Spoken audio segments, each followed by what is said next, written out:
दोस्तों, आज मैं आपको विश्वव्यापी खतरनाक मानव का दुश्मन गाजर घास के बारे में बताने जा रहा हूँ। गाजर घास बहुत ही खतरनाक खरपतवार है। इसको कई नामों से जाना जाता है, जैसे कांग्रेस घास, Santa Maria feverfew, white top weed, famine weed, चटक चांदनी इत्यादि।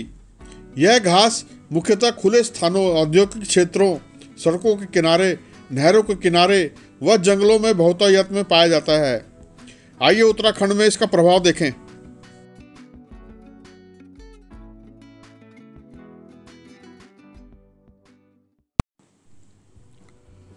आजकल बरसात के मौसम में अवांछित पौधा जो बिन बोए उग जाता है और लाभ की तुलना में ज़्यादा हानिकारक होता है, वे खरपतवार कहलाते हैं।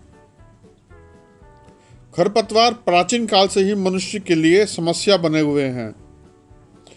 मनुष्य के स्वास्थ्य पर यह बहुत बुरा असर डालते हैं और कई बीमारियों का सामना करना पड़ता है। इन्हीं खरपतवार में सबसे पहला नाम गाजर घास का आता है।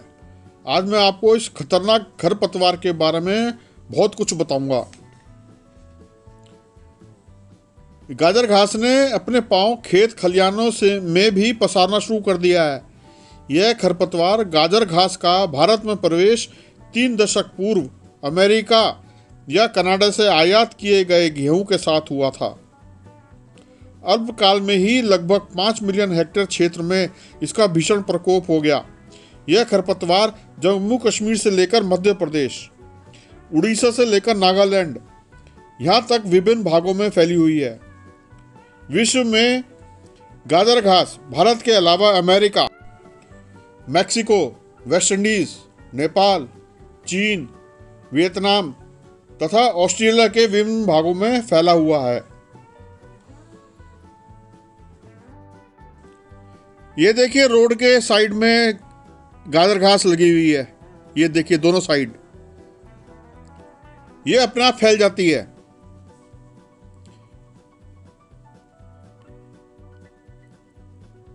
ये देखिए, इसकी पहचान मैं बताऊंगा। ये देखिए, दोनों तरफ गाजर घास फैली हुई है और इसको जानवर खा लें तो उनको बहुत हानि होती है। ये देखिए, एक गाय गाजर घास का सेवन कर रही है। आगे मैं बताऊंगा वीडियो में इसको क्या क्या हानि हो सकती है गाय को।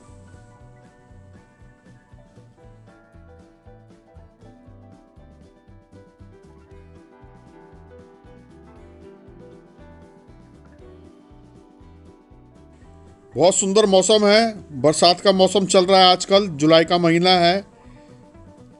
बारिश हो रही है, खूब खूब हरियाली है चारों तरफ। ये उत्तराखंड की वादियाँ, बहुत सुंदर इलाका है ये जंगल का। इस समय मैं मसूरी देहरादून रोड पर घूम रहा हूँ। यहाँ पर सड़क के दोनों साइड मुझे गाजर घास दिखाई दे रही है।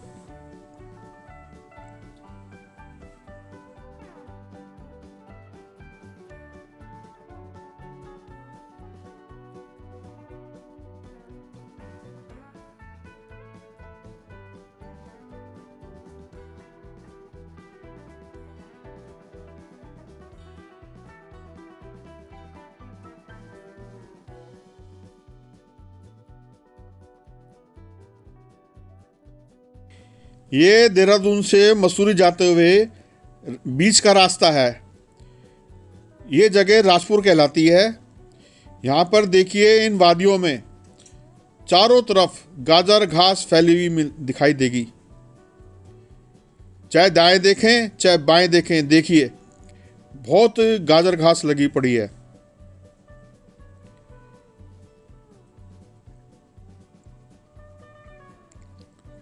ये देखिए, ये जो गाजर घास है 1 से 1.5 मीटर तक लंबी होती है। ये इस पौधे का तना रोएदार, अत्यधिक शाखा युक्त होता है। इस पे फूल जो आते हैं वो सफेद रंग के होते हैं। अभी दिखाता हूं मैं। ये देखिए, चारों तरफ ये खुला मैदान है, इसमें गाजर घास लगी पड़ी है। ये देखिए, इस पे जो फूल लगे हुए हैं ये सफेद रंग के हैं।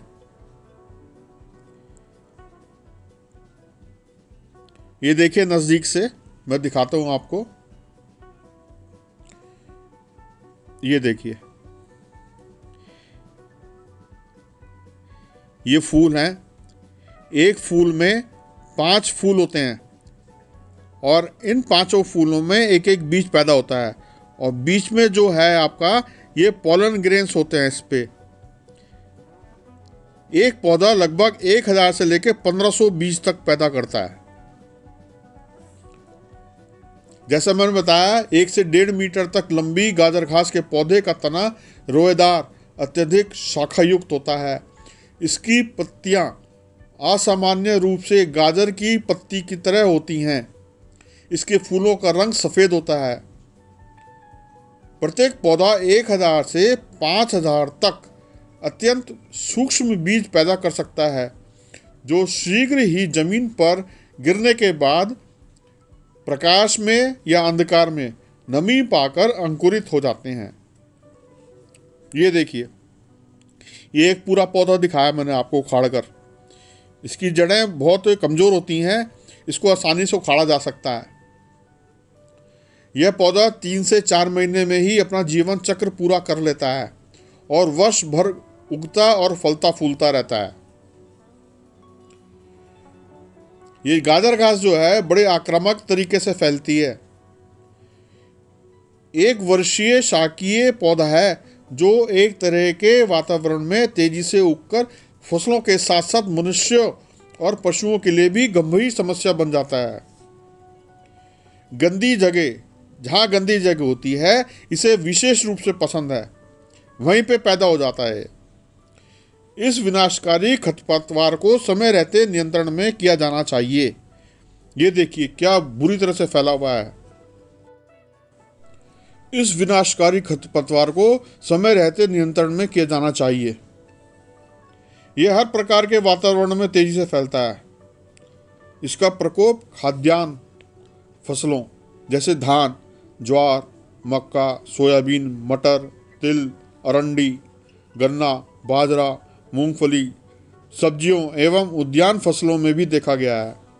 इसके बीज अत्यधिक सूक्ष्म होते हैं, जो अपनी 2 स्पंजी गद्दियों की मदद से हवा तथा पानी द्वारा एक स्थान से दूसरे स्थान तक आसानी से पहुंच जाते हैं। गाजर घास मनुष्यों और पशुओं के लिए भी एक गंभीर समस्या है।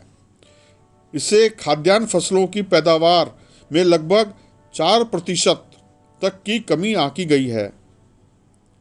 इस पौधे में पाए जाने वाले एक विषाक्त पदार्थ के कारण फसलों के अंकुरण एवं वृद्धि पर प्रतिकूल प्रभाव पड़ता है।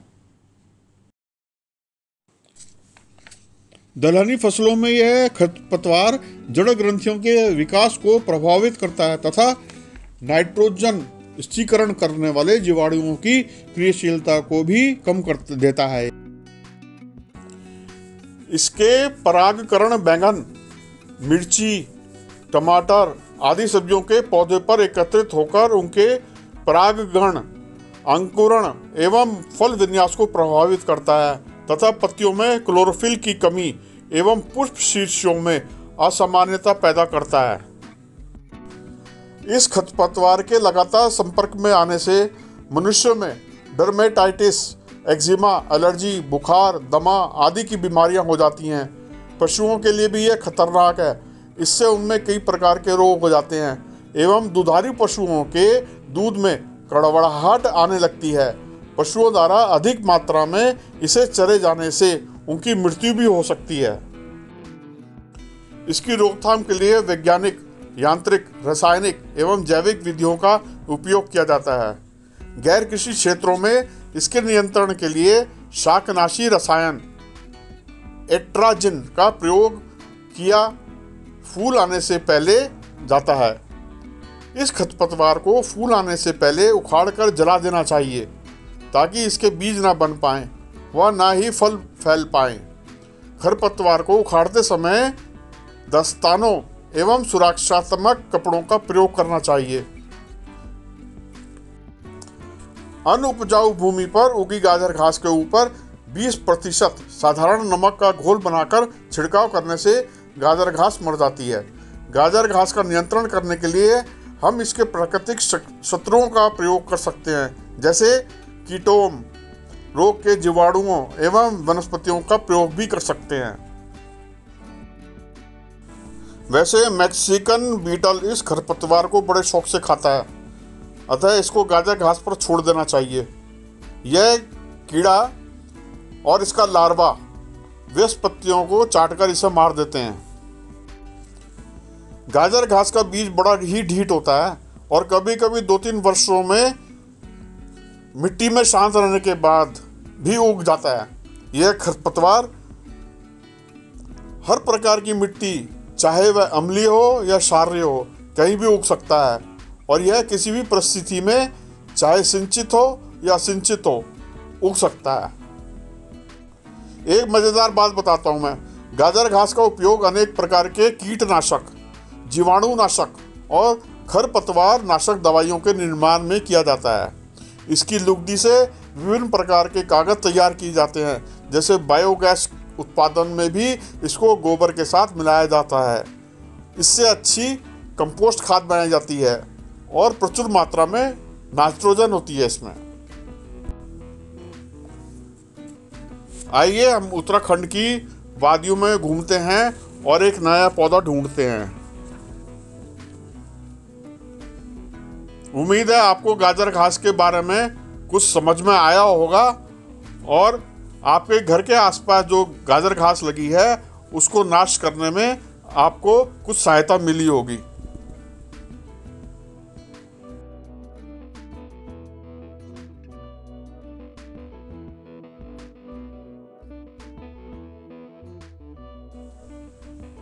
मेरा चैनल अगर आपने सब्सक्राइब नहीं किया है, कृपया सब्सक्राइब कीजिए और अपने जानकारों को यह चैनल शेयर भी कीजिए।